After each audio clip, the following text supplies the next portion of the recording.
But since you're new here, do you want to go ahead and introduce yourself and tell us a little bit about yourself and what you're working on in the realm of becoming an author? Or maybe you already are an author. Okay, sure. No, I am not an author yet. I've been um, mulling around the idea of getting into writing. I'm mostly here to learn, to pick up, on the discussion and, collect the finer points to help me help guide myself through what it is that I'm actually trying to accomplish. As far as my background, I'm about 50 years old. I spent 24 years in the Army. I'm a certified career coach, and life is okay. No complaints. But I know that writing is part of one of the dreams that I have not fulfilled yet. So hence my reason for being here. Great. My father-in-law was a career man in the Air Force. So with your book, do you have a specific idea in mind, or is it just a dream to write a book, or what are you thinking? I don't have a specific topic yet. I don't know what, I don't know. I don't want to throw out the word imposter syndrome. I don't know what I would be good at writing about. I don't know if it'll be a children's book or if it'll be a self-help book or somewhere in between. I don't know yet. Imposter syndrome is something we talk about a lot here. A lot of people feel it. We can help you work through that. Well, great. What was the initial inspiration, though? I mean, it takes a little bit for people to say, hey, I'm going to go attend to this call and learn about writing a book. So what was it that pushed you over the edge that made you feel like I'm going to do this? Well, as far as joining your conversation today, Right. Because that's a big step, just to say, I'm going to get serious about writing a book. So what is it that's motivating you? What is it that's pushing you to do it? I've been following you for quite a bit. It was just a target of opportunity. I received your email about this get together today, and I was like, sure, I can let me sit in on this. Okay, got it. Cool. Well, we're glad to have you here. And this first hour is just open Q&A. So as we're talking, Okay. any questions that come to mind, feel free to ask. There's no bad questions. I can't promise that every answer I give is a great answer, but I try. And Gene steps in and gives some great answers as well. Yeah, I wanted to ask Joshua, have you had a chance to look at Josh's workbook? Because the workbook for this program is a great way to get started. He starts he starts you off with finding your purpose and the intersections of what makes you unique and what your expertise is with the Venn diagram. So it's a great way to get started to brainstorm with yourself on what you might want to write about. That's a good question. I don't recall reading the workbook. Okay. If you sign, you probably just got the email today and clicked directly on the link, right? Yes. Okay. So let me put the URL for the workbook in here in the chat. So in the chat right there, there's the download for the workbook. And actually, let me give you this other link. If you sign up here, if you sign up at that second link, the free sign up one, then it will also it'll send you an email with a link to the workbook. It'll also send you the link to the Facebook group and how to get in there, a little bit more info on how this group works. So you can use that second link. You're already on my email list. But if you just put it in again, you're not going to get 2 copies of the email, but it will give you the automated email that gives you instructions on how this group works and how to get the workbook and how to use it and how to get in the Facebook group and all that. Okay, thank you. I did click on the first link. I already have the workbook. Okay, cool. So yes. Yeah, Joshua, that's a great place to get started. Yeah. I appreciate that, Gene. Thank you. Well, Sophie, you're new here too as well. Would you like to introduce yourself? You don't have to go on camera if you don't want to. Hi, I actually just saw your email an hour ago. I followed you during COVID time, and that's when I was writing the most. And I don't know. I just got pretty caught up with other things and just work. And it's kind of crazy because this morning I was just talking to my husband about my journal. And if I were to write a book, I think I finally know what I want to write about. And I spent my lunch break kind of trying to put together something because we're getting ready to, have thoughts about having a kid. And I know that things are going to start picking up, and I didn't want to pass the opportunity to do something that I've always wanted. And then I got your email. So just felt like a very timely thing that happened today. Yeah, sounds like perfect timing there. Well, cool. Do you have an idea specifically for your book? Yes, mine would probably be more of like a collection of poems. There's two different ideas. One is like a collection of poems, and it details just the joy, but also the pain of just growing up as a woman. Just things that I think we all go through, which is when you grow older, just changing relationships, healing yourself, working through just generational hurts within family, and realizing that your parents are just human as well, and just mostly detailing the human aspects of growing up as a female experience. And the other one, I'm jotting down,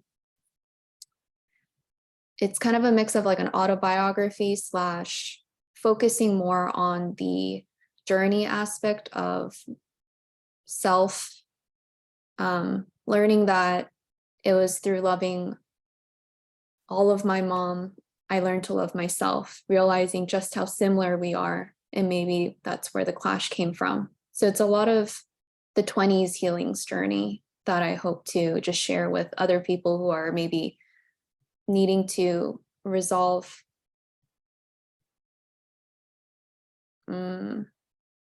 relationships with family in order to heal themselves.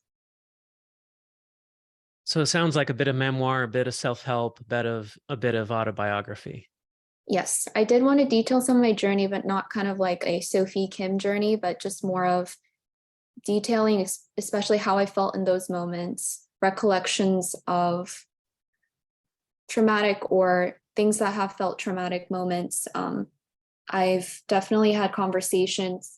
I'm not a therapist. I don't, I just listen to a lot of friends, but I think a lot of these moments that we just pass off as part of life, you realize when you get, I guess, married or grow older, that it kind of stayed with you when you were younger, and it really branches out to so many parts of your life, your personality, how you respond to people, how you react to things.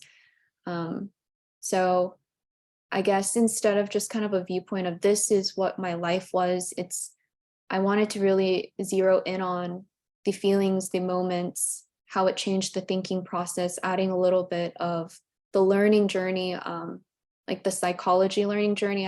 I read so many more published papers as to, scientific facts as to why people are depressed, why people have anxiety, and kind of wanted to weave that in for the people who maybe have mental health issues or may have had struggles, but kind of go like, oh, but I'm fine though. Like this doesn't relate to me. I guess people who reject their own mental health because it's hard to admit that you are depressed or you have anxiety or you have trauma and things like that. Mm-hmm. As you think about your book, are there other books out there that are similar to what you want to write that you look at and you say that's kind of a template or an example or similar to what I want to write? Yes. I would say just really quickly, probably the poem version is kind of like Rupi Kaur, where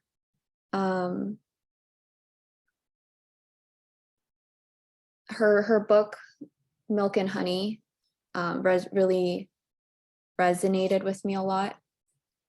And in terms of the autobiography kind of direction, I haven't really read something.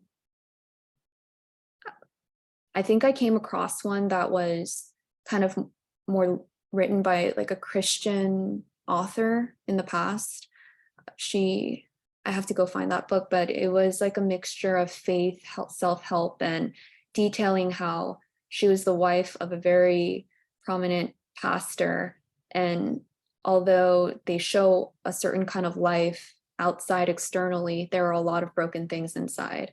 And that one resonated with me, I guess, the most at this moment. Got it. I just looked up Milk and Honey. I'm not familiar with that author, but she's evidently extremely popular. I see by the number of ratings on her books. Yes. Interesting. She has a lot of like collections of like short writings that really pinpoint different life experiences. Like, for example, it really hits the nail on maybe like a loss of a friendship. And sometimes you don't think about friendship breakups. When you think about breakups, it's more romantic, but sometimes how sisterhood and losing friends or moving to a new city or trying something new or things like that. She has like a variety of different short poems that really take you to that place of like, oh, I've definitely felt that. Mm-hmm. It's also interesting. I'm reading her bio. It's interesting to note that her first book, which was Milk and Honey, it looks like, was self-published. And then that allowed her to break out, and looks like she sold more than 10 million copies now, translated into 40 languages. So that's a great example of somebody who started out on the self-publishing route, but was able to take it mainstream and big. It's a question a lot of people have is, should I self-publish? Should I try to get a traditional publisher? And then people say, well, if I self-publish, can I work that into a traditional publishing deal? And this is a great example of somebody who's done exactly that. Well, great. So we talk a lot in this group and in the workbook about the concept of a hero book, which is looking at somebody else's book and using it as an example or a guide or a template to write your own book. Not that you copy their book, you don't copy the content, but you might copy the style, the format, the type of book that it is, so that whenever you get hung up on your own book, you can go look at what they've done and say, hey, how did they deal with this? How did they structure their book? How did they divide it up? And it can just give you ideas to help you to keep moving along. So it's great to have a hero book that way. Josh, can I ask Sophie a question? Sure. Hey, Sophie, have you published any of your poems? I haven't like published, but on my Instagram account, I guess just on my stories, the creative account, I've also, when Josh mentioned the word imposter syndrome, that was just something that definitely I went through a couple of years ago when I was mostly on this account. I felt very shy about my writing, but yeah, a lot of my writing is, I guess, through close friends or whoever random follows me on my creative account, on my Insta stories, or on a post. Is it private, or can anybody follow you? That one, anyone can follow me. Okay. Yeah, so I have Josh is recording this, and I would highly recommend you ask Josh for a copy of this recording, because the way that you introduce yourself and what you're thinking about writing about, that is going to be great content for you when you eventually market the book. Even having your thoughts down on audio, the voice quality is very good. So you have very good microphone. Nobody else was talking. So I would ask Josh for a copy of this recording, and I would use that if you ever want to start creating an audience, creating a podcast. A lot of that will be really good. Thank you. Yeah, that's an amazing idea. I would love to have a copy. Yeah. Sometimes you authentically try to explain what you're trying to do.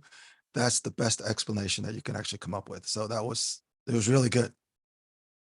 Thank you. And something I was actually curious about was both of your thoughts on like pen names and things like that.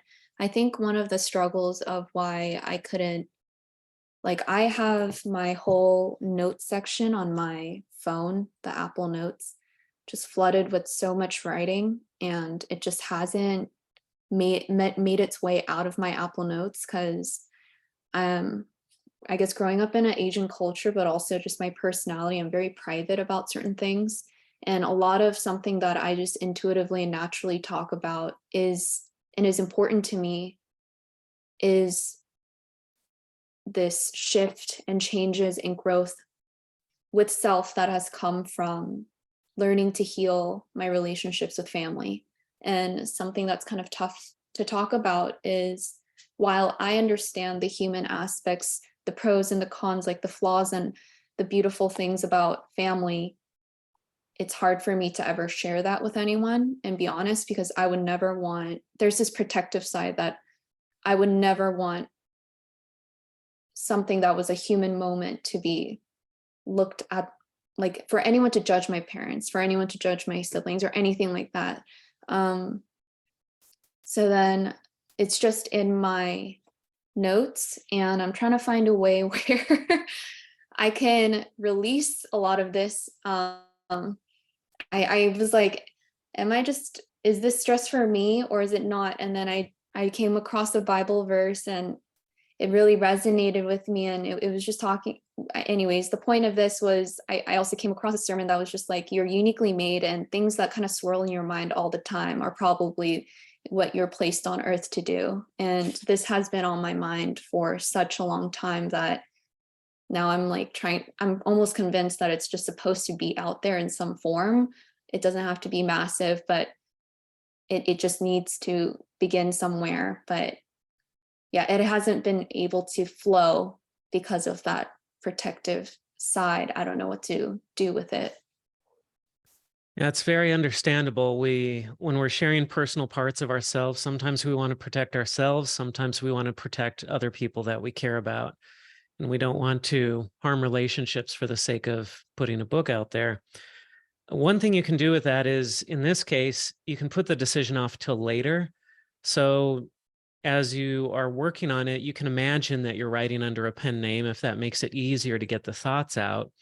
And just put that as the plan and say, okay, I'm going to do this under a pen name. But then when you actually get to the point where you have the book done, you can re-examine that question and ask yourself, do I want to do this under a pen name? Do I want to publish under my own name? But at least for now, just assume you're going to do it under a pen name, just so it makes it easier to get the words out. Thank you. Because it's not a decision you need to make until the book is actually going to press. And doing a pen name is fine. My wife has a pen name because she writes two different genres. And so she has children's books, and then she has books, I don't want to say adult books, but books for adults. And so she uses a pen name for her children's books just to have some separation there. And that's a different type of thing. But in your case, because you want to keep things personal, which a lot of other authors have the same motivation, it makes sense to use a pen name. The thing to bear in mind is, if your book becomes popular, even a little bit popular, people will figure out who you are. Now, maybe it's 0.01% of your readers who figure out who you are, what your real name is. I mean, like J.K. Rowling. How many people actually know what J.K. Rowling's real name is? Even if they know that that's a pen name, there aren't that many people who actually know what her real name is, but they can figure it out. And so a pen name is not the best way to keep things 100% confidential, but it can keep things 99.99% confidential, just so that it's not coming up all the time, type of thing. Does that make sense? Yes, thank you. Oh my gosh, I'm so ashamed to learn that I did not know J.K. Rowling was her pen name until Okay, there you go. today.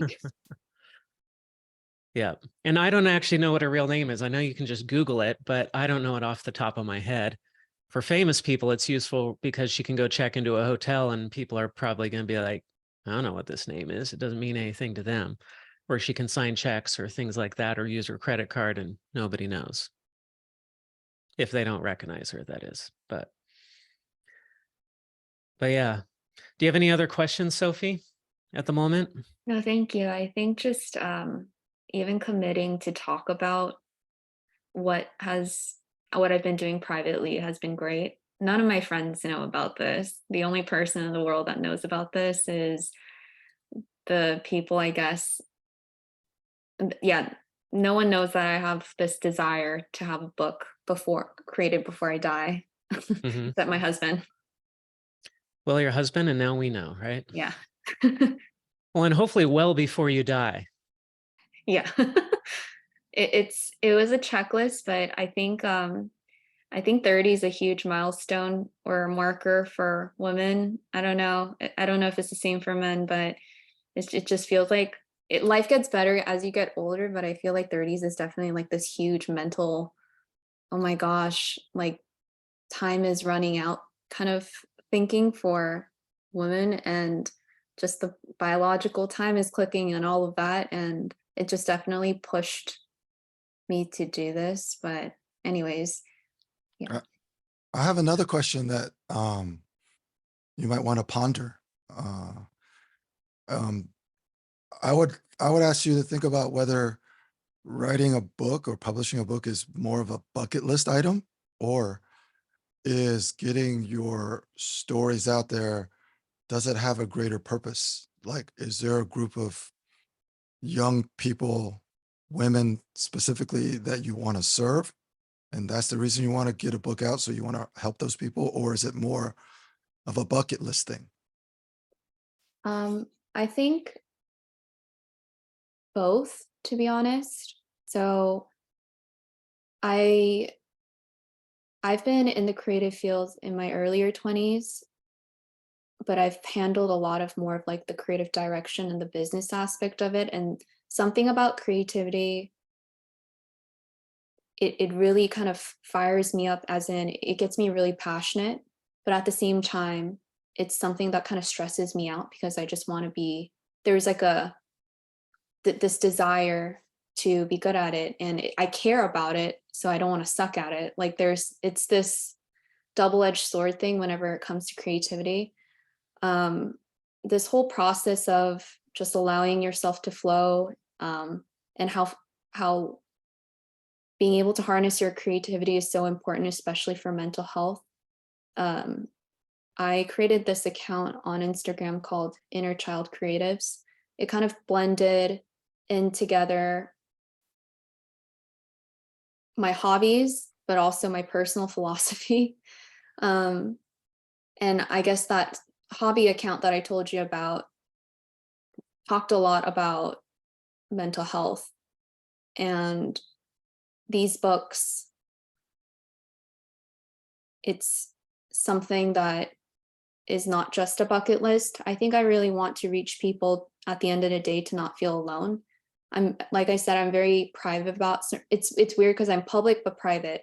I feel very connected to people, so it ends up being public, but I'm very private where I don't tell my closest friends when I'm struggling. And so it's for those people who have trouble asking for help, and their best friends may not even know sometimes that they're dealing with something. It's for younger girls who are anxious or may have depression, but feel embarrassed because they don't even know what depression, anxiety is, because they're just so young to even understand what all these feelings are. Yeah, the reason that I asked the question is, I wanted to write a book for 4 or 5 years before I actually wrote a book. And I even hired a ghostwriter, paid a lot of money, and never finished a book. And actually what helped me get published, well, first helped me finish writing the book. Josh was big in helping me do that. But another thing was connecting writing the book with purpose. Like, once you have a focus on why you're writing the book that's unambiguous, it will help you focus and get it written. That's been my experience. So if it's a bucket list, that could be distracting. If it's connected with a purpose to serve, then it just becomes easier, I think. Thank you. I think at the root of all of this is I know who it's for and I know I want to do it, but it's kind of like that ripping off the Band-Aid feeling where it's also very, what I'm writing about is so personal that it's kind of scary to put myself out there. I mean, like just putting a book out there is just a daunting thing on its own, but I think the topic of it being so personal is another layer that it's been just really tough to do. But it's killing me because it's all I can think about wanting to do. So it's just like, well, I gotta do it now. Have you helped younger girls personally with Yes. your stories? Yes. Okay. So when you help them, did you stay anonymous? No, because it would Okay. be in private conversations. Yeah. So just think about that. The way to really help people, Yeah. if you want to serve a group of similar people as you've helped before, the authenticity of the stories is probably what helps them make the transformation. Mm. So it will be hard to keep that private and maximize the impact of how you serve those people. Right. I think the biggest part I've also heard is like, oh my God, I would have never known. Cause it's not like a judgmental thing, but we all have first impressions of people, but I guess people around me kind of thought when you meet me, I look very bright, or like, I don't look like I have much that I'm struggling with. So when they hear that I do always struggle with mental health, it's just like, what? I would have never known. Like, you don't look like it. I was like, I don't, that's an interesting thing to say, but that's exactly, I guess, who I want it for, is like, you never know who is going through it. All right. Thanks, Sophia. Sophie. Well, it's Yes. great to know who your audience is. That can really help, because if you know who your audience is, then you can write to that person as though you were speaking to them, and that can help the words to come out. Another thing that can help the words to come out is to break this into stages. It's daunting to think about publishing a book, but it's easier to think, I'm just putting down some notes to get ready to write my book. And so, like you said, you're putting a bunch of notes into your phone. Just focus on putting those notes in and don't think about writing the book. Think about putting the notes in. And often what happens is, if people just focus on getting those notes down and writing down little ideas and concepts and stuff, and they're just kind of organizing, brainstorming, but they don't call it writing, what they find is that after a while, they've got 200 pages of notes and writing and stuff that is basically their book. They've pretty much written their book, but it never felt like writing the book, because it was just putting down notes and ideas and thoughts. But once you have all that down, then you can just go back and organize it, edit it a bit, and you've pretty much got your book there. So breaking it into those stages can make it easier. A lot of people will call the first draft a vomit draft, because it helps them to start getting stuff out, because they take the pressure off of themselves and say, I'm just working on my vomit draft. I know it's a mess. I'm not focused on spelling or style or grammar. I'm just making sure I can get all my ideas down on paper. And then I'll go back later and I'll clean it up and I'll format it and I'll edit it. And that's another tactic that helps us to get our thoughts out. Thank you. I'm writing down these notes. Don't forget, you're going to get a recording from Josh. Yep. We record all these and we post them in the group, so you can get access to this later if you want to review things. All right. And Joshua and Sophie, if you have questions later on, there's no such thing as asking too many questions here. We've got a small group. You can ask all the questions that you want, but let's pass the time on to Kate a little bit and get an update on what he's been working on. Thanks, Josh. I have loved the parking lot idea. It has really helped as I've tried to keep moving forward on stuff.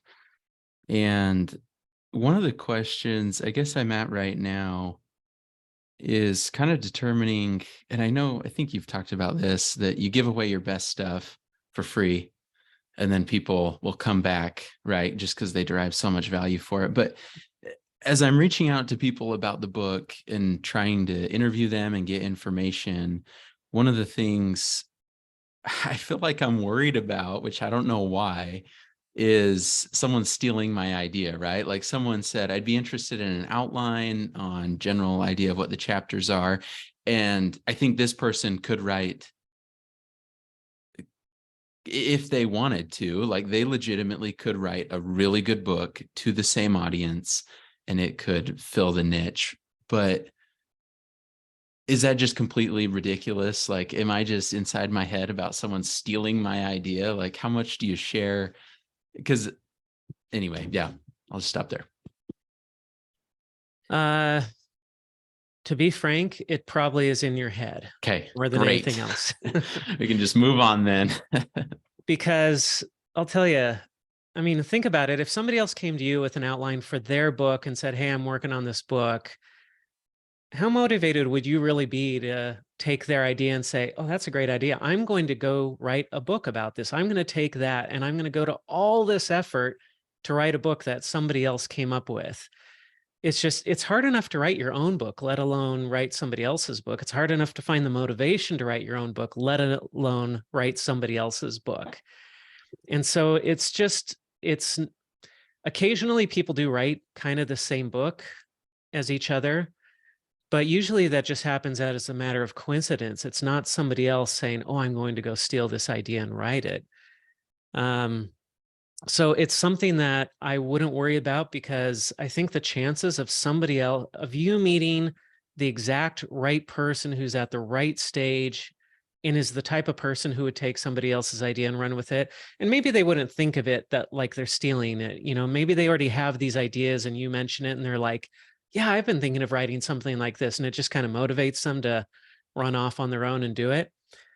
That could happen, but the chances of that happening are so slim compared to the value that you get from sharing your ideas and getting feedback. Because the more you share your book, the more feedback you get, the more ideas you get practice sharing it with people.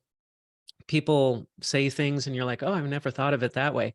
The value that you get by sharing it is so big, and it's like 100%. You're going to get value if you share it. Yeah. Whereas it's such a small fraction of a percent that somebody's going to take it, that the chance of reward is so great by sharing it, and the risk is so low of sharing it, that I think the rewards vastly outweigh the risks. Awesome. Thank you. Makes complete sense. Yeah, without feedback, you're never going to get it better. And the idea I probably have right now isn't worth hanging on to anyway, right? You got to share it to refine it. So, and if you're really scared that somebody might steal it, go make them your co-author. Invite them to help you out on your book and say, hey, do you want to work with me on this? The next question: when did you decide to bring co-authors? I guess I'm thinking of your last one, 60 Days to LinkedIn Mastery. At some point, you brought on co-authors. What drove that? Was it just the expertise, or when do you recommend, in what situations does it make sense to bring on a co-author? It makes sense if they can do something that you can't do. And that isn't necessarily that they have ideas that you don't have, although that might be part of it, but it might be just logistics. It might be that they can help you get the book done. So my wife has a co-author on, she's written 2 books about homeschooling, and she brought on a co-author because she recognized it felt so daunting, her first book. She just thought, this is so big, this is so much work, and it was just intimidating to her. And then somebody reached out to her and she thought, this person could really help me, and she's an editor, so she can edit it. So she felt like, if I bring this person on, the book's going to get done. If I don't bring this person on, or somebody like her, I might never finish this book. And that's why she brought on a co-author.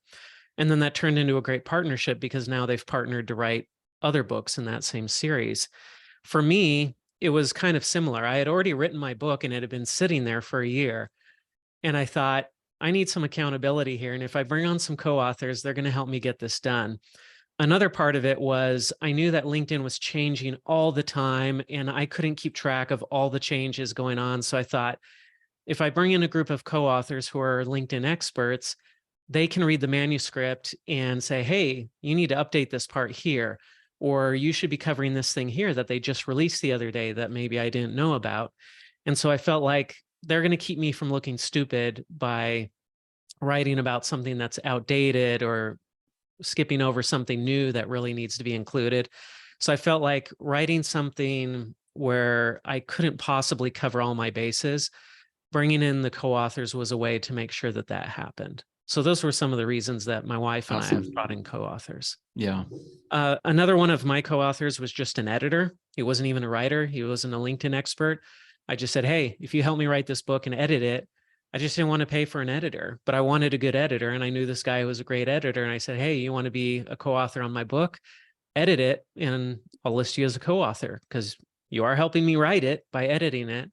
And so he became one of the co-authors on the book. And for him, it was just, he wanted the notoriety of having his name on a book that he could point to. And it wasn't that he wanted to build himself up as a LinkedIn expert. He just wanted to be able to say, hey, in addition to being an editor, I'm also an author. I helped on this book.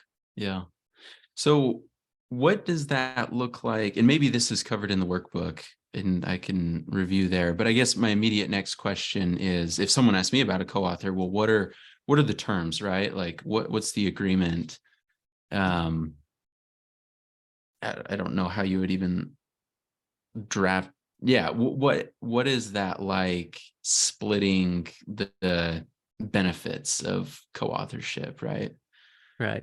So if And we're when, talking yeah, about the kind of timeline too with that, sorry. if we're talking about the financial benefits, the easiest way to do this is, since you're the person who came up with the idea and you're inviting them, the way I would frame it is, hey, do you want to be my co-author on this? And it will be great exposure for you. But I would say, look, books don't make any money anyway. So, and I don't want to have to deal with splitting $50 royalty checks with you and sending you your $25. Like it's not worth the effort. So I would just frame it that way. I'm going to keep all the money, of which there won't be any, and I'm probably going to lose money on this, but the money, I'll just keep it because it's going to defray my costs a little bit. You're going to go get exposure and I'm going to do most of the work. You're going to help out, but you get exposure for a little bit of help. I get a little bit of money and exposure because it's my book. I'm inviting you. That's the way I would frame it. My co-authors don't get any of the revenues from my LinkedIn book. And I probably haven't made my money back directly on book sales anyway. My costs are probably still a lot greater than the revenue that's come in from the book sales. Now I've leveraged my book to get consulting gigs and speaking opportunities and other things that have paid off. But of course, I'm not going to split that with my co-authors. So that's an entirely separate thing. And my co-authors have leveraged the book also to get consulting opportunities and other opportunities. So they can leverage it however they want. I leverage it how I want. But as far as the actual book ownership goes, it's my book. And I'd recommend you do it that way too, because it's so much simpler and cleaner and you don't have to mess around with splitting up these tiny checks that come in. Yeah. Awesome. Thank you. I had one more.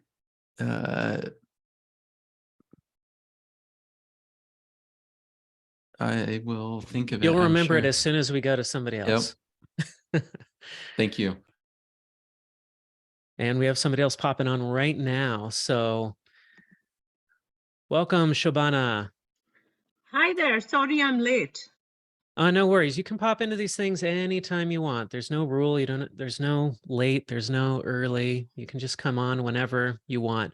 But we just finished answering Cade's questions. So if you'd like to introduce yourself, Shobana, and just tell us a little bit about yourself and why you're here, what you're working on. We'd love to hear from you. Sure. I actually say my name is Shobana Vishwanathan. And why I'm here is I have started writing more frequently of late, and I'm between jobs. And I have a lot to offer, but I'm here for the community, and I'm here to see how I can accelerate the process, because I'm not consistent. I'm the same way. I'm also not consistent. So tell us a little bit about what you're working on. What's your book idea? My book idea is to I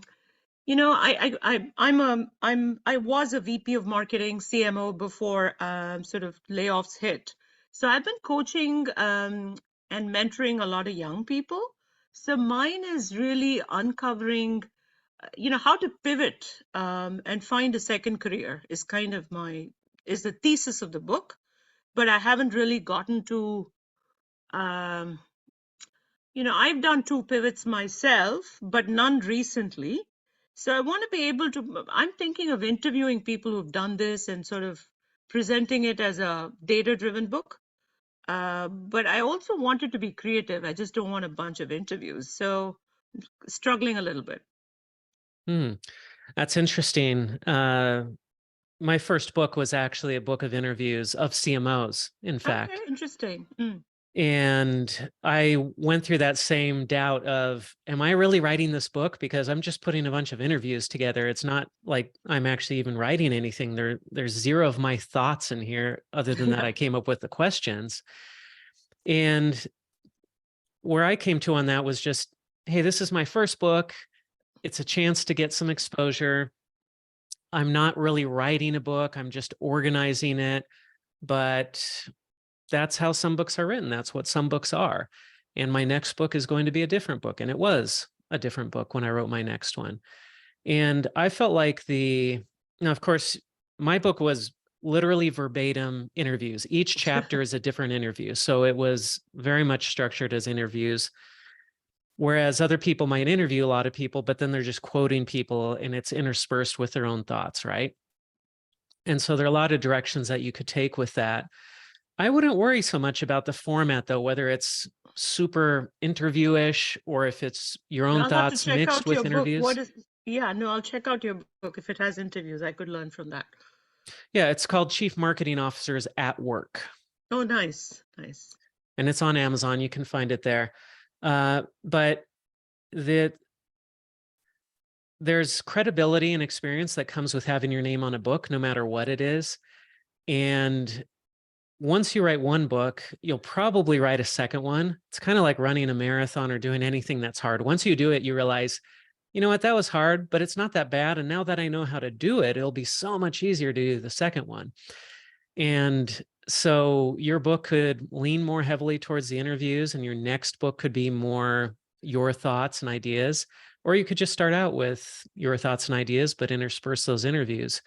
What I will say is the process of doing the interviews was so valuable to me and rewarding in and of itself. And I learned so much from it because I got to interview CMOs from Spotify, PayPal, Home Depot, Target, all these great companies, these great marketing and business leaders. And the things I learned were just fantastic. So even before I'd published my book, I felt like I had been rewarded so richly just by being able to talk to these people and get their thoughts and ideas. So however you decide to do it, there's no right, there's no wrong. Yes, if you put your thoughts in the book and your formula, your ideas, your steps, whatever you want to put in that book are in there, it's certainly going to do more for your personal brand and building your name up than if it's just the interviews. But I got a lot of traction out of being the guy who interviewed all these business leaders too. Good, good. Thank you. I appreciate it. So where are you at with things? Is it just idea stage, or have you started jotting down notes for your book, or where are you at? I have to confess there's something about me, which is I like to dabble in a lot of projects at the same time. So while I'm doing this, I also have a podcast called The Change Alchemist, where I've interviewed 50 people. So I feel like I need to stick to one thing. So that's part of the problem. And then with all the generative AI buzz becoming so noisy, I was like, okay, maybe I should just shelve this thing and do that. So to answer your question, it's in a place where I've got the chapters written out, but I haven't really gone and done the interviews. I have a broad understanding of what I need to do. And but then the scope creep, right? Okay, maybe I can take some of the interviews I did for my podcast and put it here. Oh, maybe I can add some AI piece to this, because now careers in AI are a thing, right? So I just feel like I need to, maybe I'm going to Hawaii next week. Maybe I'll just sit there, and that was the plan there, to spend a week just spending a little time on getting it to the next level. Got it. Well, great. I was in Hawaii last week. It's a Oh, you great were? place to go. Yes, thank you. Uh, And can I ask you a question? Sure. How long did it take for your book to get finished, start to finish? My first book, start to finish, was about 9 months. From the time that, I don't know if that's from the time I had the idea, but from the time that I really started working on it until it was published, it was about 9 months. My second book was, I want to say that I wrote my first book, or I wrote the rough draft of I wrote the first draft of my second book in about 2 months. And then it sat there for a year and I didn't touch it. And so, but I have a friend, she had an idea for a book. She wrote it in 1 week. She edited it the second week, and it was up on Amazon the third week for sale. What? Oh my God. Okay. My wife, her first book, she went from idea to publishing in about 2 months. That's extremely fast. 2 weeks is crazy. 2 months is extremely fast. For most people, it's 9 to 12 months is what they're looking at for their first book to get out there if they self-publish. Traditional publishing has an entirely different timeline that's a lot longer. But with self-publishing, you just have to get the manuscript done and then you can print publish essentially. But if I know people also who have taken 5 years to get their book out there, and they're glad that they took 5 years. So there's no right and wrong to this. It's just a matter of how fast you want to pack it in. Why do you want to get it done? Is there a timeline, a deadline that's looming? But there's no right and wrong to it. It's just a matter of what's right for you. Thank you. It can be done very quickly if you're highly motivated. And And you you're don't mind right. if a few errors make it into their way to the final copy. And you're right. There's a lot of credibility a book offers, which you don't get without writing a book. Yeah, that's right. My friend who wrote her book in 2 weeks, for her, it was purely a marketing tool. She wanted to get consulting gigs, and she felt like she needed a book in order to get more consulting gigs. And for her, the value of the speed was greater than the value of having a perfect book. Mm. And so her book, it's good. It's not a great book. It's not amazing, but it's good. It's got some really good insights based on her experience. There are some errors in it, and I'm sure she'll do a second version someday and she'll clean it up and polish it up a bit. But that book helped her land multiple 6-figure consulting gigs during the first year that it was out. If she had taken another year to get it published, maybe it would have been a little bit better, a little bit more polished, but she would have missed out on getting a gig with Google. I think she got another one with Facebook. So she was getting gigs with big companies based on that book. And she would have missed that if she had waited a year and spent more time polishing up her book. So That's for her, really the right, interesting. yeah, for What her, did the she right write choice about? was to get it done fast. What did she write about that got her those gigs? It was something to do with the brain and marketing, but I can't remember exactly what. It was a marketing book, though. It's like data that your brain, marketing stuff. I can look it up. I can send it to you, but I can't remember off the thank top you. of my head. Very illuminating. Thank you. Yep. And Olu, do you want to introduce yourself? So got some new people here today. Okay, hello, Josh. It has been over a month since I joined last. I have not been feeling too well, and it's 10 p.m. over here, so I have had to get to bed much earlier lately.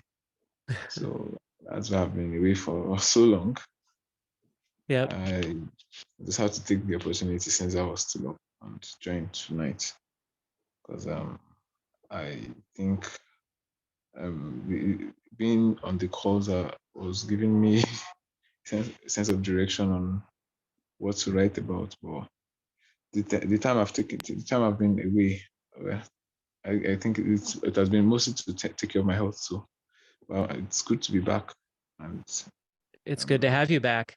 And do you have any questions today, or still just listening in mostly? Yes. Okay. I just want to know if am I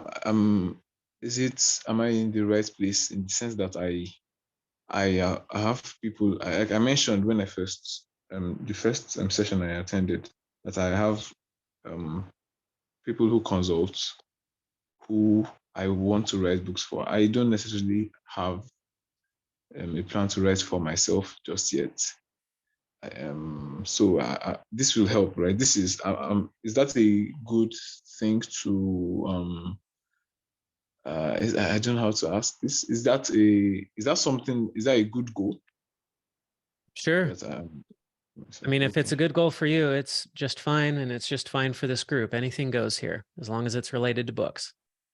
Okay. All right. Thank you. Thank you very much. So do you have any specific questions today, or? Not exactly.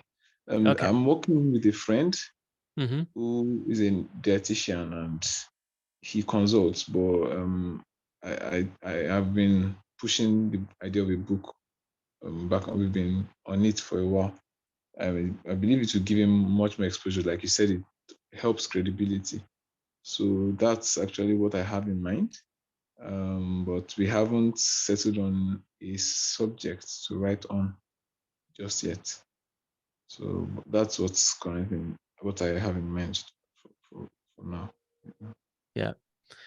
Well, we're here when you need us, and the Facebook group is there when you need it as well. Thank you very much. But you're always welcome here. All right, we are coming up on the hour here. So for those of you who are new, the way that we do this coaching is this first hour is coaching, and I stick around for the second hour. There's no obligation for anybody to stick around, but I work on one of my book projects during the next hour. And if anybody else finds it helpful to stick around, we just put ourselves on mute and we just work. And if you have a question in the middle of that, then you can just unmute yourself and say, hey, I've got a question, and you can interrupt and we can answer the question. But we kind of just put our heads down and work on our book stuff. And it's just a way to keep each other accountable and make sure that we at least get 1 hour a week of writing or working on our books done. So for some of you who are brand new, maybe that now's a good time to dive into that workbook and start looking through it. If you're already working on your book and putting down notes or writing, then you can be doing that, whatever it is that's moving your project forward. But before we go to that, are there any questions, Gene? Yeah, before we get into the 5 minutes, I wanted to get some book cover feedback, and I posted the book cover in the Facebook group. Cool. Let me bring that up real quick. And by the way, I published a book in 3 days. So there's this book, I don't know if anybody's heard of it. There's this book called Everything Men Know About Women, or Everything We Know About Women. And it's actually a blank book because men know nothing about women. And somebody published this gag book, which is a cover that says Everything Men Know About Women, and then the book is completely blank. So I got the idea that we as Americans know almost nothing about China. So I published a book called Everything We Know About China, which is also a blank book. So I designed a cover, I had some copyrights in it and made a table of contents, and then everything else is blank. And I published it in 3 days from the idea to publish it to getting it available on Amazon. And it's actually my best-selling book. What do you price it at? I priced it at $9.95, I think. $9.95. And people bought it? I've sold about 40 copies. Yeah. It's called Everything We Know About China. And it's a blank book because I'm making an assertion that Americans know nothing about China. Do people know that it's a gag book when they buy it? If they read the description, they know. Hopefully they read the description. Otherwise, they'll think they got a misprint or something, right? They're like, I got this book and there's nothing in it. Yeah, I haven't gotten any returns, if that's the question, but it's actually, I think it's my best-selling book. Yeah. Yeah. Cool. Well, let's look at your book cover here, Gene. So I'm going to share my screen. This is our Facebook group for the Published Author Community. And so Gene posted this just an hour ago with his book cover. And for context, Gene and I have gone back and forth a lot on book covers, and Gene and I go back a ways. And so I might be a little more frank with Gene than I would be with somebody that I don't know as well. So just bear that in mind. If you think I'm being rude to Gene or mean or something, just bear in mind that Gene and we have some history. So I know he can take it. So do you want to talk about the cover at all, Gene? Do you want to explain anything first? Yeah, so this next book that I was planning to write has kind of evolved. And now it's going to be more of a workbook that corresponds with a series of what I call Chinese language and culture immersion experiences. And it's all based on the same principles of understanding how Chinese people think, why they behave the way they do, and how to create more constructive communication patterns with them. But now it has a lot of workbook exercises that help non-Chinese people, what the cover says, interpreting how they feel to translate what you mean. So now it's only going to be paperback because it's going to correspond with a series of online immersion experiences that I'm launching. So you'll do paperback. I assume you're doing Kindle as well. I don't know if I'm going to do Kindle. It's going to be mainly paperback. I published another workbook to correspond with my course. That's about 100 pages, and that one's paperback only, no Kindle version. Okay. Yeah. Got it. Yeah. These are just free mock-ups that I did. Yeah. All right. So here's my off the top of my head feedback. Oh, one more comment. Sorry, Sure. Josh. The graphics are AI generated by the DALL-E AI. Uh-huh. So those are, I just want to say that those are AI generated like ChatGPT. Interesting. Yeah. Have you asked it to do an entire book cover for you? No, I just asked it to generate those balloon characters that I was using in some cover design and I just decided to throw it on this cover. Yeah.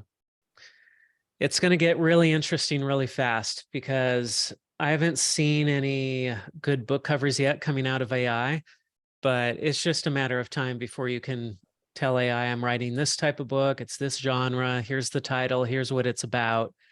And it's going to go out and look at a million other book covers and look at what's sold best and come back and tell you, this is the cover you should use to maximize sales and connect with your audience and such. It's going to be interesting to see where it goes.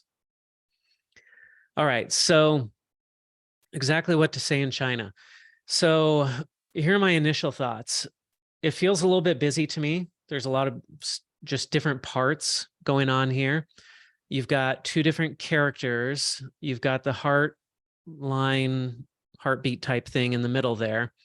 And then you've got 4 separate blocks of text, essentially. You've got the title, the subtitle. Well, you've got exactly what to say in China, interpreting how they feel is separated from to translate what you mean. And then you've got your name at the bottom. So that's 4 different blocks of text. So all told, we've got 1, 2, 3, 4, 5, 6, 7 different visual elements on the cover. And to me, that feels a bit much. It's just a little bit crowded. The other thing I would look at is the font. You have 3 distinct fonts here. Exactly what to say in China is one font, interpreting how they feel and to translate what you mean. Maybe that's the same font, but it's it's not bold. And so it looks like a separate font. And then you've got a different font for your name as well. I would try to stick to one font face, one font type, and then a maximum of 2 different font boldnesses, weights. So I would change probably your author name to be the same font as one of these. Otherwise, it looks like there's a bunch of different fonts going on, and the fewer fonts, the better, generally speaking.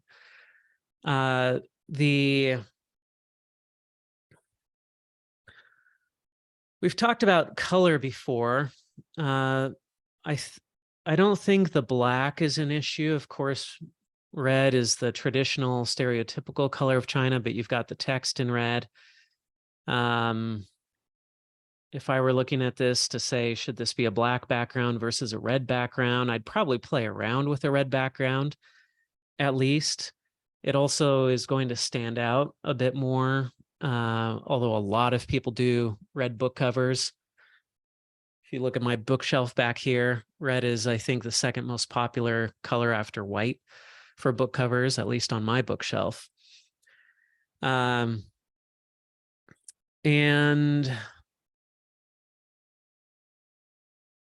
what do you think of the subtitle, independent of the design? okay, interpreting how they feel to translate what you mean. It's a little confusing to me, because we want the title and the subtitle. Well, there are two ways to look at this. You can either have something that sparks interest and is a little bit deep and people have to figure out, or it's drop dead simple to understand and presents the value of the book clearly and directly. In your case, I think fiction is a place where you can have a little bit more of a mystery and people can say, I have no idea what that title means, but it sounds interesting. When it's a nonfiction how-to book, I think it makes more sense to be very direct and clear. Now, exactly what to say in China, that's very clear. That's great. And we've talked about that. I think it's a fantastic title. Interpreting how they feel to translate what you mean. I think what you mean is understanding how they feel in order to communicate better. Is that right? Is that essentially what you mean by that? Yeah, this is also targeted to people who are also trying to learn to speak Chinese. And I've discovered a lot of people try to translate words instead of translating meaning, which leads to very poor translations. Mm-hmm. And again, this is a workbook, not a book. So there will be a lot of pages where people can make notes, do exercises. It corresponds with a whole list of Chinese language and cultural immersion experiences that I'm been developing and promoting. Mm-hmm. And I wanted to prepare for a larger launch of the whole series that has a published workbook to accompany it. Mm-hmm. I think here's where I'm getting hung up on the subtitle. We interpret words, actions, we interpret things, but we interpret those things in order to understand how somebody feels. And so I feel like there's just a mismatch in the words there. We don't interpret. It feels awkward to say we interpret how somebody feels. We understand how somebody feels. We interpret their words to understand how they feel. But I don't feel like we use the word interpret that way to say we interpret how somebody feels. With regards to China, interpreting how they feel should actually replace the word empathy. And the assertion is most Westerners or Americans have almost zero empathy for how Chinese people actually feel. Right. Which I just think the word understanding would make more sense in English, understanding how they feel. And also the word translate, because translate in the context of a book that's in English, but it's about China, makes it sound like it is a language book, right? But it's not a translation. It's more of a culture book. Right. And there are two, when you're doing business across cultures, there are two things that happen. One is what's happening is being interpreted for you. And the other thing is what you want to say is being translated for you. So I deliberately didn't use understand and used interpret, and deliberately use translate as opposed to another word, because when you're doing business across cultures, you need translators and interpreters. And this book is, well, this workbook and whole series of workshops is to help you do that better yourself. Mm-hmm. I think I understand what you're saying. I still find it confusing though. Okay. That's my take. So what do you think would be a better subtitle? I'm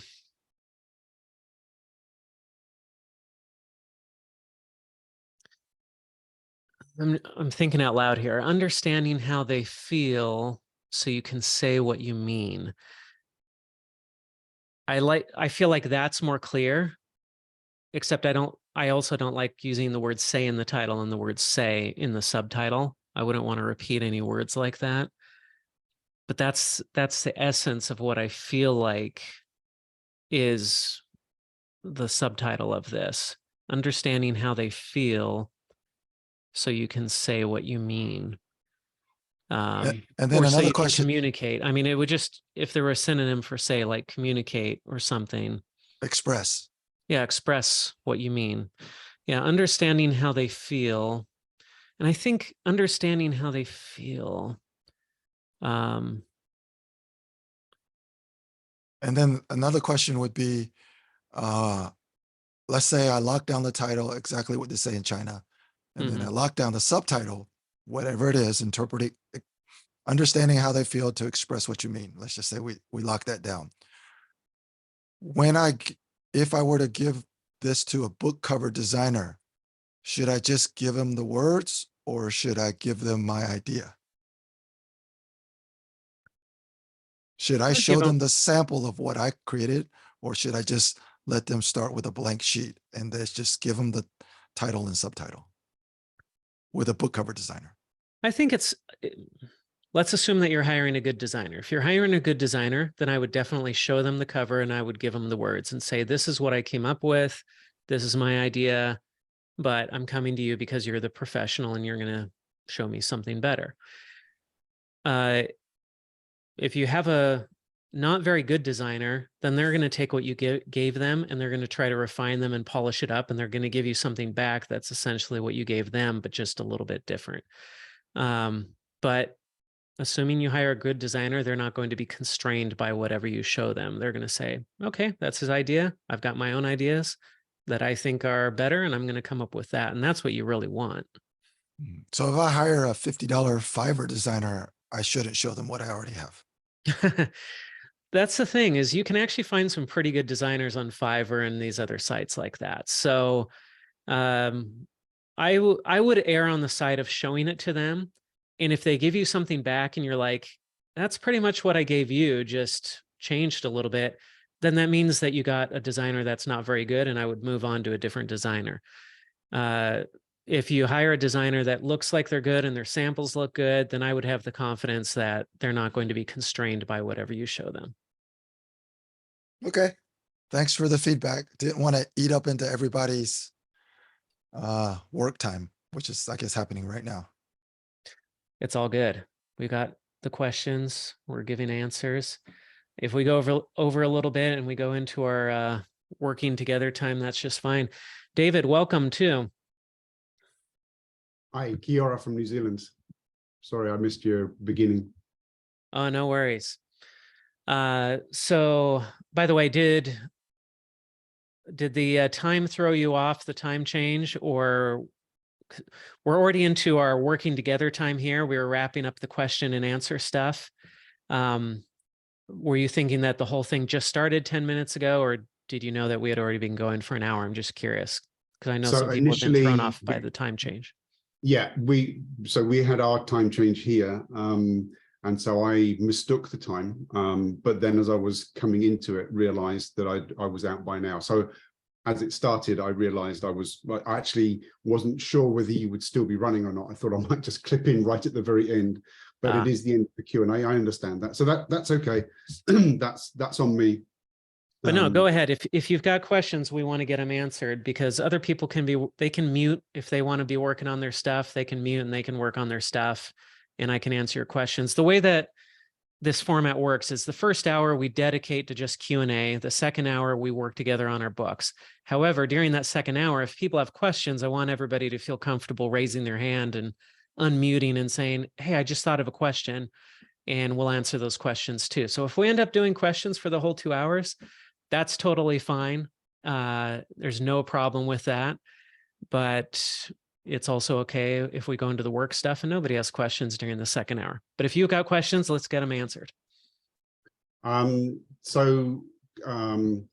I joined partway through your discussion of the cover for that last book of Jean's book, I guess my question is similar. I've got the beginnings of what I think will communicate what the book is going to carry.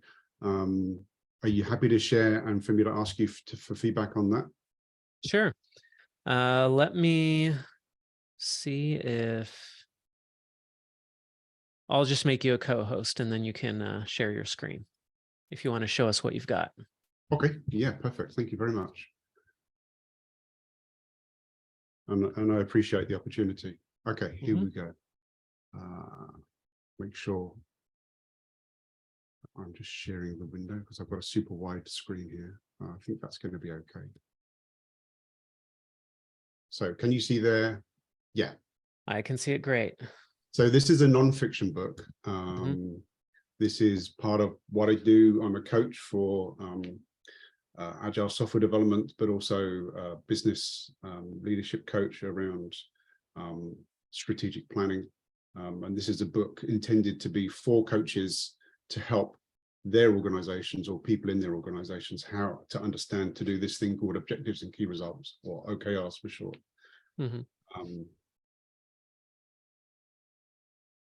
So I'll shut up for a minute for you to have a look at that and all right, see what you think.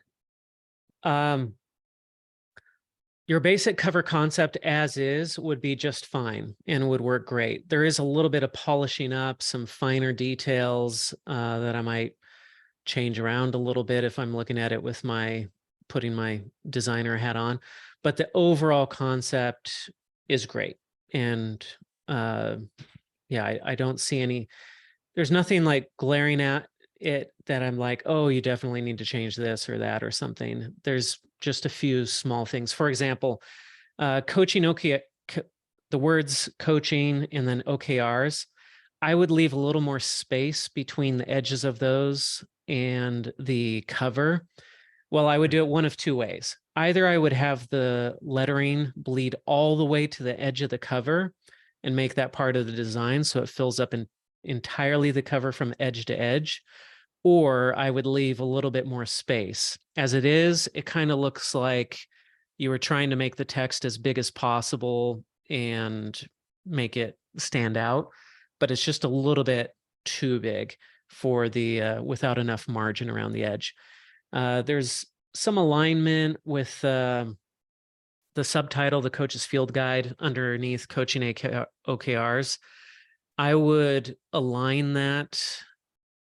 Well, it's a little bit too close to aligned. It's a little bit too close on the left, a little bit too close on the right. So either it needs to be a lot smaller so it's not too close, or it needs to match exactly the edges of coaching and OKRs.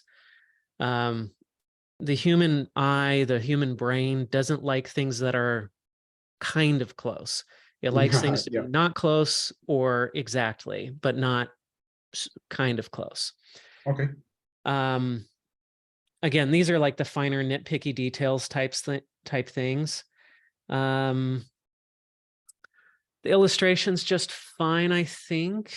I mean, let me think a little bit more about that and look at that. Yeah, I mean, OKRs, checklist, target. I mean, that's just fine. And then your author name, that's just fine as well. Yeah, The only thing that you might add to this is if you could get some sort of testimonial from somebody who's well known in your field Mhm. about the book, you could put that above the title at the very top. And that might just make it look a little bit more professional, a little bit more official. And if you just pull any book off your bookshelf, you'll see this on a lot of books, that they'll have just a one-liner quote saying this is the best book of ever or whatever at the top. And so if you had a little something like that, that could make it look just a little bit more credible. It's something I would make an effort to do if you happen to know somebody or you can reach out to somebody. But other than that, no, I think, oh, one other thing, the S on OKRs, Mhm. I would probably align that on the bottom rather than the center. So I would Okay. have the bottom of the S aligned with the bottom of the R. I understand why you made the S smaller so that OKR stands out, because if you put the S on the end, then it almost looks like a different word. Yeah. But I would align it on the bottom. Okay. Is that Good. helpful? That very, and your insight about the is exactly right. When you said it looked like I tried to make the words as big as I could to make it stand out. There's the, you know, not having, if you like, in my DNA, the design aesthetic to quite the same extent. Didn't think of the option of, well, either beat it straight to the edge and have more impact that way, or nudge it in a bit so that there's a little bit more breathing space around it. And I think, so you're spot on in terms of what I did, how it ended up as this. And I think the lining up with the subtitle, I get. So maybe if I were to shrink the coaching OKRs to be the same, exactly the same width as the subtitle, that would achieve both. It would create more breathing space around coaching OKRs and make them the same width. Would you justify, fully justify the second sentence? You can see what I've done is to center it because it's slightly shorter. But would I was just thinking about that. It would be nice from a design standpoint if that were fully justified so that it's exactly equal the top line and the bottom line. Yeah. Cool. I can do that. And I think it's so close right now that if you fully justify it, I mean, of course it looks weird if you do it and then it like spreads stuff out a ton. Yeah. But it's so close already, it might not be noticeable. I would also play around with that, doing it all caps instead of what you have it in, lowercase. I would try doing it all caps. I mean, all caps, it's just stronger. It's a little bit more powerful. And for a business book, that's often a better fit. It feels more authoritative. When you do lowercase, it's more friendly, it's more approachable. And so you would be more likely to see lowercase letters on self-help or memoir or other types of titles. But where this is OKRs, this is holding people accountable type stuff. It's authoritative and it's coaching. You're an authority figure. I think the capital would probably work better for you there.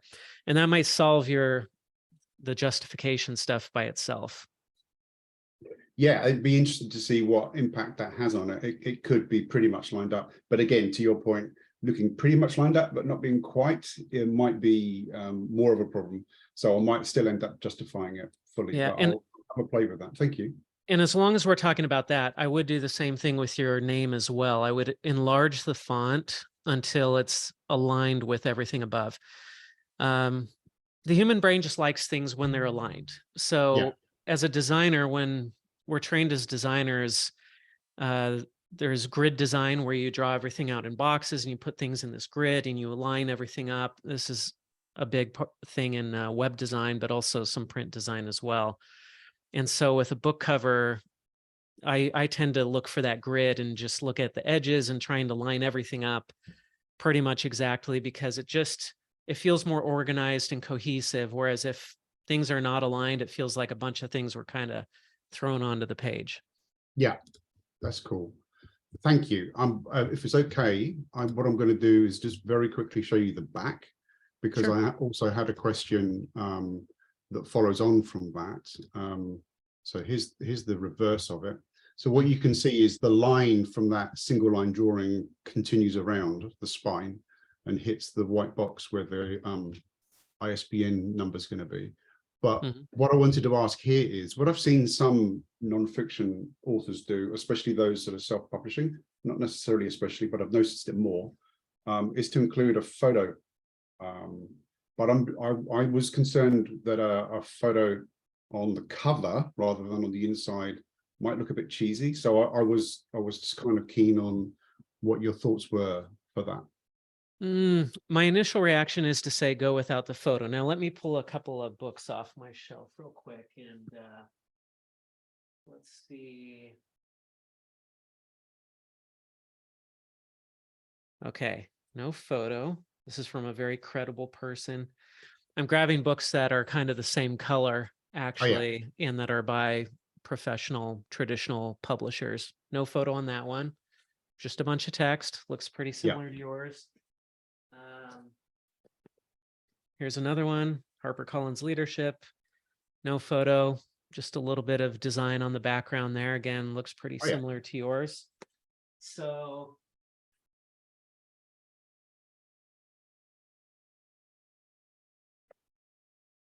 yeah, I'm not seeing very many photos, which is what I expected. Cool. All right. So yeah, I would go without the photo. Now you can put your photo in the back of the book, in the actual pages, or on the back cover, on the inside back cover, where there's the about the author part.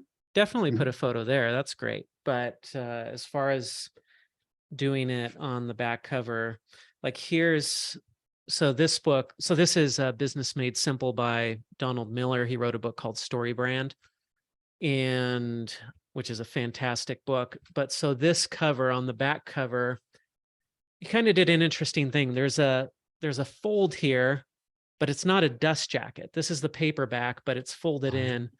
And so he's able to get this space here, and he's got a nice photo of himself there. Yeah. Sure, that's very sharp, but you can kind of see how he did the about the author stuff here, and then his photo there. Let's see if Tasha Urich has her photo in the back.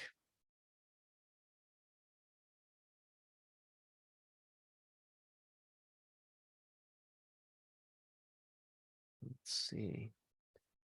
Oh man, she's an academic, so she's got pages and pages of references and index.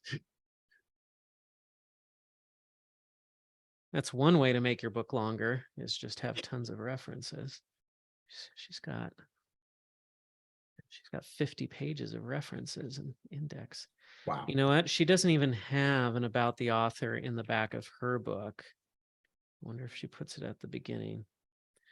This kind of goes to show that there's really no right or wrong way to do this. It's kind of whatever you want to do, but there are ways that just for some reason look more professional to us than other ways. Oh, she's got appendixes too. Man, she is really.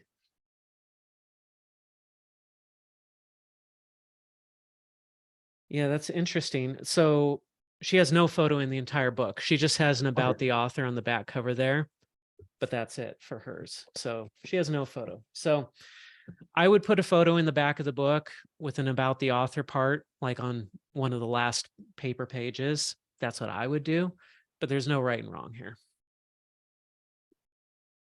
Thank you. I really appreciate your time. I know I joined late. I'm stealing a bit of time from those that are wanting to use the time for the work together.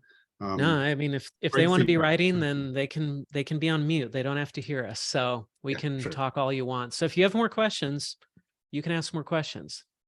I'm good for now. Those were the kind of burning things off the top of my mind. Because so that was great, really helpful. Cool. Thank you.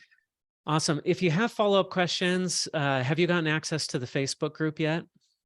I've clicked through but haven't followed completed that, so yeah, I will do that whilst maybe you're speaking with someone else. Yeah, thank you. Yeah, so if you join the Facebook group, you can post questions in there 24/7, and I jump in there all the time and answer questions. So brilliant.